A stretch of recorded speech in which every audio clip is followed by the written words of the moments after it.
Your website is a foundation for your online presence, but how do you build it and what should you build it on? Hi, my name is Jason with the world famous Emphasis LA Digital Marketing. Let's talk about choosing the right website platform for your small business. You've probably heard of platforms such as WordPress, Wix, Squarespace, or Shopify. These are all examples of content management systems, or CMS. A CMS is software that allows you to build, manage, and update a website without having to manually write the code yourself. In the early days, websites were built entirely by hand using HTML, CSS, and JavaScript. HTML is the content and structure of the website. CSS controls how the website looks. JavaScript controls the behavior and functionality of a website. Those languages are still what every website runs on today, but most sites today use a CMS to dynamically generate the HTML, CSS, and JavaScript instead of manually recreating code. Some larger companies or developers still build fully custom systems for performance or security advantages. But for most small businesses, that's not practical. These days, when you're building a website, you have to consider search engine optimization for SEO, security, performance, mobile responsiveness, data analytics, accessibility, code updates, and privacy. That's why CMS platforms exist. They make it easier for the average person to build a website correctly without having to be an expert in all of these areas. There are two main types of CMS platforms: open source and proprietary. Open source means the code is free and open for anyone to use and modify. You host it wherever you want and you fully own the content. WordPress is the most popular open source platform. Other examples include Drupal or Joomla. Proprietary systems like Wix or Shopify are owned and managed by a company. They handle the hosting, security, and updates for you. You trade flexibility for convenience. In general, the easier a platform is to use, the less customizable it is, and the more cookie cutter the final product may be. The more customizable the platform is, the harder it is for the average person to use, and the more maintenance it may require. If you want simplicity, proprietary systems are easier to manage. If you want control, open source is the way to go. There are many platforms out there, but I want to discuss the ones I have the most experience with, and these are some of the most popular ones out there: Wix, Shopify, and WordPress. Other platforms you may want to consider are Squarespace, Webflow, GoDaddy Site Builder, Drupal, or Duda. But I want to focus on these big three. Wix is very DIY friendly. It's a drag and drop builder that makes it easy to get a website up fast. It's great for startups or small businesses that just need something up clean, quick, and cheap. But once you grow, Wix can start to hold you back. It's not easy to move your site elsewhere, and once it's time for a redesign, you can't just swap templates or change a theme like you can with WordPress. When it is time to rebuild, you're basically starting over. That means recreating every page, re-uploading all your images, reformatting your text, and reconnecting your settings, forms, and automations.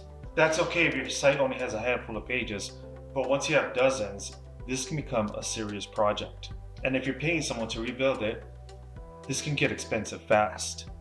So while Wix is great for getting started, it can become a bit of a trap once your business grows and you need a little bit more flexibility. I've heard that big brands like Coca-Cola or Tesla have used Wix for smaller microsites, but I couldn't confirm these examples. Sometimes companies will use one platform for their main website and use another platform for smaller projects or temporary campaigns. That's really Wix's strength. It helps small teams get something online fast when speed matters more than scalability. Shopify is one of the best platforms for e-commerce. It's designed for selling. It handles inventory, shipping, taxes, and payments. The shopping cart experience is well made and intuitive. There are some well-known brands using Shopify.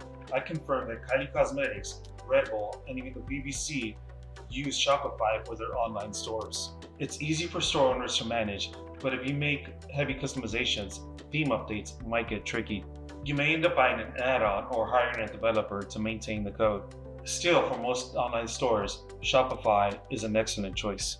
WordPress is my go-to platform for most brick-and-mortar businesses and for long-term growth. But first I want to clear up some confusion. There are two versions of WordPress, WordPress.com and WordPress.org. They share the same name, but they're not the same thing.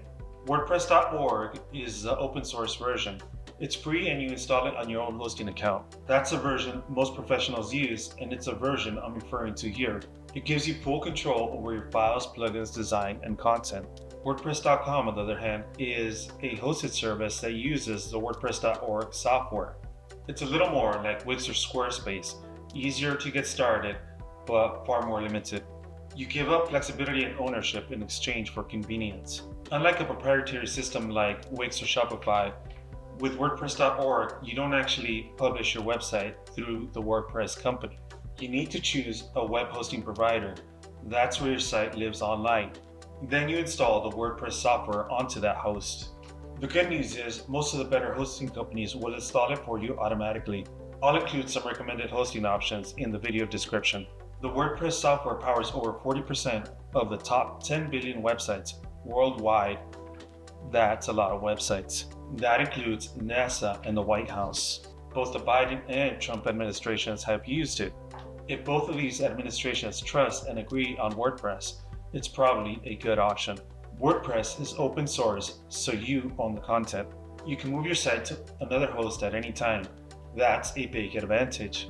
If you're controversial in any way, say for example a political commentator, a proprietary system can shut you down overnight. With WordPress, you control your site.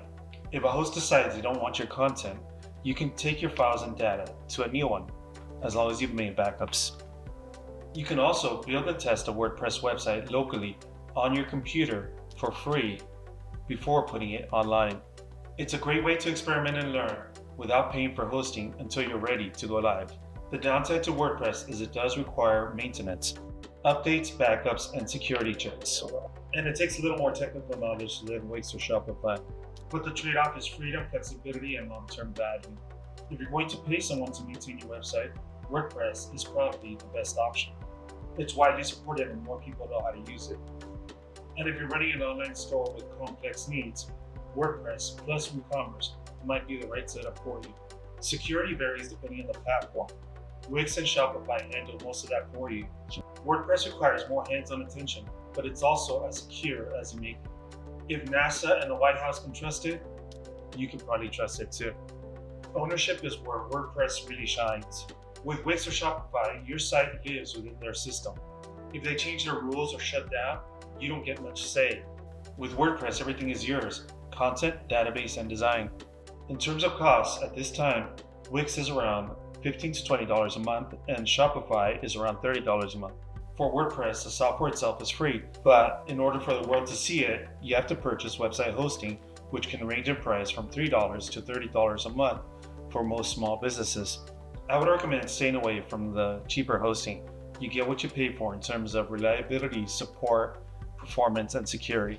For all three platforms, the real costs often show up when you start adding features. Let's say you want to add appointment scheduling, live chat, or a pop-up to collect emails. Maybe you need advanced SEO tools or a way to connect your CRM or email marketing platforms. In e-commerce, you might want to sell bundles or subscriptions. Those are what we call add-ons, and they usually come with their own subscriptions. Wix has a generous app marketplace. A lot of its add-ons are free or come with a decent free tier, which makes it very appealing for small businesses or startups on a tight budget. Shopify's App Store is great, but can get expensive fast. Each feature, like subscriptions, reviews, or advanced filtering, can add another $10 to $30 a month.